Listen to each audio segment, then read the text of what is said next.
الله الرحمن الرحيم. الحمد لله رب العالمين، والصلاة والسلام على سيدنا محمد وعلى آله وصحابته والتابعين.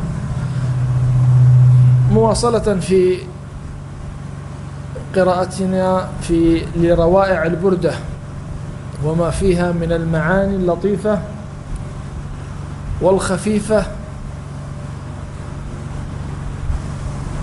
وذكرنا في الأبيات السابقة محاكاة هذا الإمام في بردته لأحد استخلصه من نفسه، ووصلنا إلى قوله: لولا الهوى لم ترق دمعا على طلل ولا أرقت لذكر البان والعلم، فكيف تنكر حبا بعدما شهدت به عليك عدول الدمع والسقم. يواصل اللائم لوم المحبوب أو لوم المحب على محبته لمحبوبه بقوله: فكيف تنكر، لأنه في الأبيات السابقة وكأن المحب ينكر محبته، أو بمعنى آخر لا يريد أن يظهر تلك المحبة للغير، لأن المحبة أيضا سر من أسرار الله سبحانه وتعالى. محبة هي سر ما بينك وبين محبوبك، فلا يحب المحب أن يطلع على محبته غيره، ولهذا كانت المحبة باطنة ولكن لها آثار ظاهرة. وإذا زادت المحبة وزاد الشوق وزاد العشق أبرزت لنا هذه الذات من عجائب ما أبرزت. لهذا المحبة يكون لها آثار، هناك آثار ظاهرة وآثار باطنة، آثار مددية وآثار عرضية. الآثار العرضية هي ما يتكلم عنها العاذل أو الذي ينتقد هذا المحب، فيقول له: فكيف تنكر حبا، أي تنكر شيء باطن، كيف تنكر حبا بعدما شهدت به عليك عدول الدمع والسقم. أي إن المحبة المددية أو أثرها المددي الباطن قد أبرز وظهر فصار عرضي. ومن الآثار العرضية للمحبة ما ذكره الشيء، وهو الدمع والسقم. السقم المرض، والدمع الذي هو الدموع المعروفة. فأما الآثار المددية هي عوائد المحبة من المحبوب، لأن المحبوب إما أن يكون أدنى من المحب أو يكون أعلى من المحب. كل محبوب إما أن يكون أدنى أو يكون مساوي أو يكون أعلى. فالشيخ هنا محبته لحبيبه محمد صلى الله عليه وسلم، وحبيب كل محب صادق في محبته. ومحبة النبي صلى الله عليه وسلم هي محبة الشخص من الأعلى إلى الأدنى، المحبوب أعلى مرتبة. ولهذا تكون هذه المحبة محبة مددية. آثارها المددية هو استجلاب الفيض من ذلك المحبوب.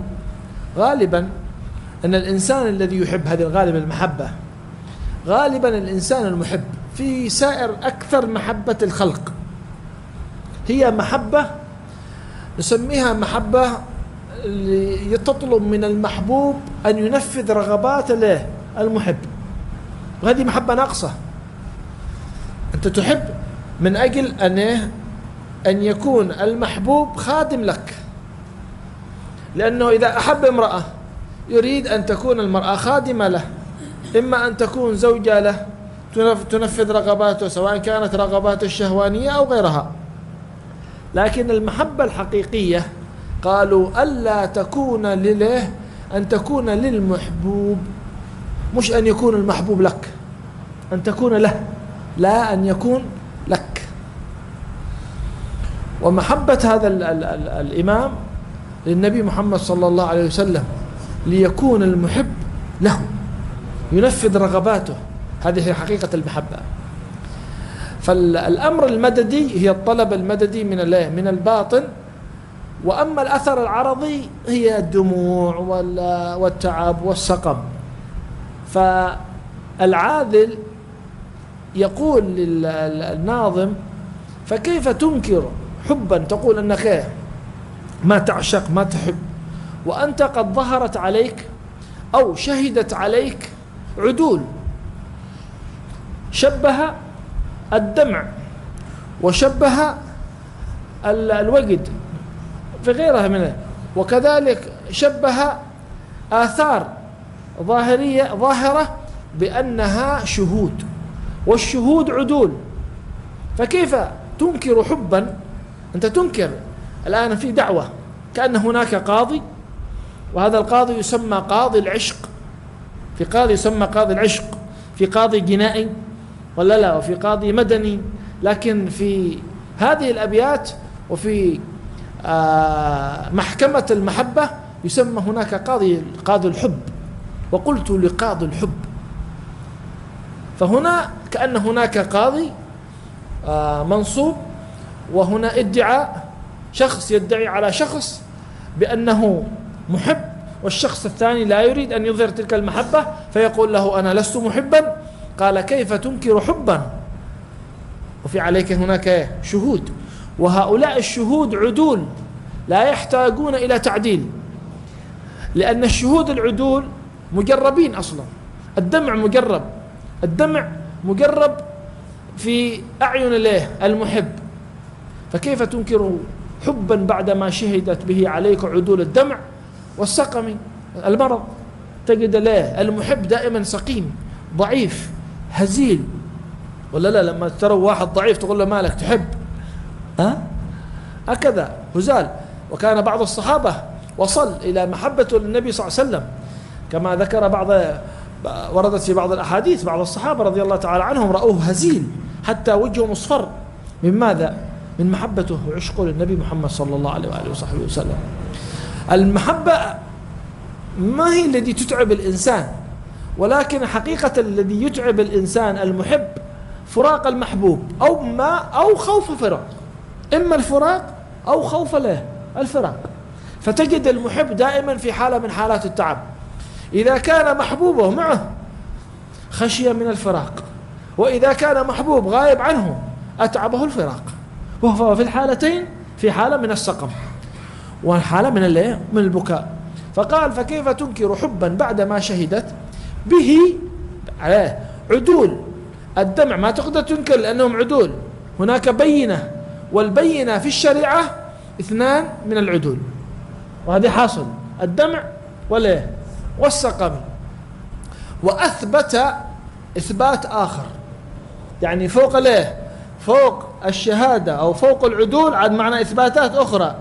ما هي؟ قال: وأثبت الوجد باطن، لكن دائما البواطن تكون لها آثار داخلية خارجية. ينفضح الإنسان بالأشياء الخارجية، أما الأشياء الباطنة فيها ستر، ولهذا الأشياء الظاهرة هي التي تفضح الإنسان سلبا أو إيجابا. فقال: وأثبت الوجد الداخلي خطي عبرة وضناء. الوجد الداخلي ما نراه، ما نشهده، ما يحس به إلا المحب، لكن خرج ذلك إلى أمر عرضي، إلى أمر ظاهر، وهي ما هو؟ خطين. وأثبت الوجد خطي عبرة الدمع، وضنا تعب. أثبت الوجد خطي عبرة وضنا مثل البهار على خديك والعنم.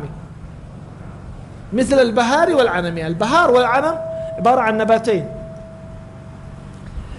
شبه الناظم هنا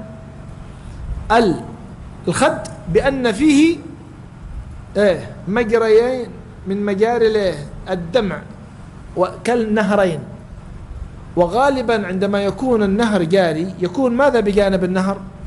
أشجار تنبت من سر ماء ذلك النهر.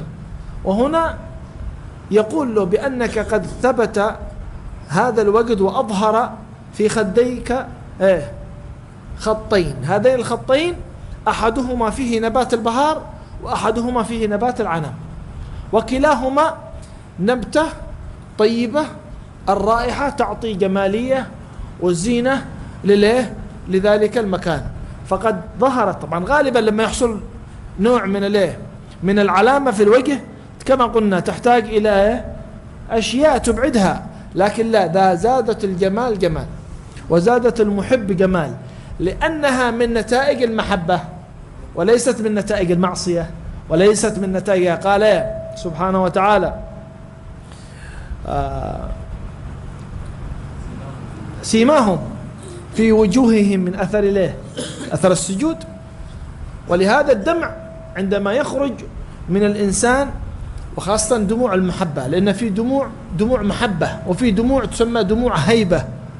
دموع الهيبة حارة متعبة، ودموع المحبة كذلك، لكن غالبا دمع المحبة يفضي الدواخل، بمعنى أنه كما تقول يتنفس الإنسان.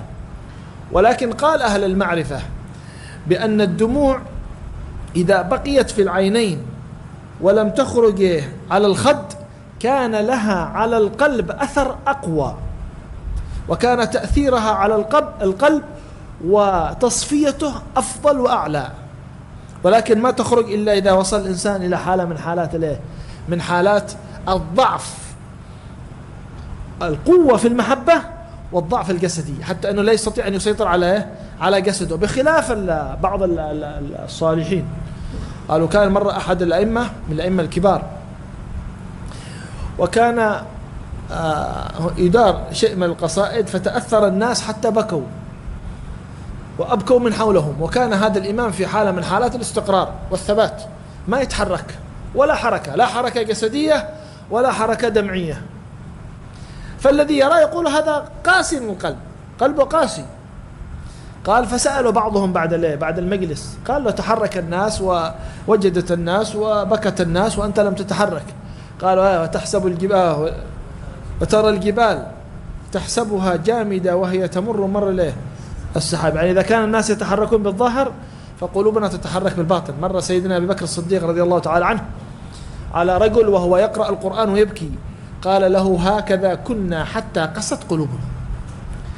عبر عن القوة بالقسوة، يعني هكذا كنا في البدايات حتى قويت قلوبنا وتمكنت قلوبنا، فأصبحت الدموع تسكب باطنا لا ظاهرا. وأما بكاء الظاهر هو تخفيف على الإنسان.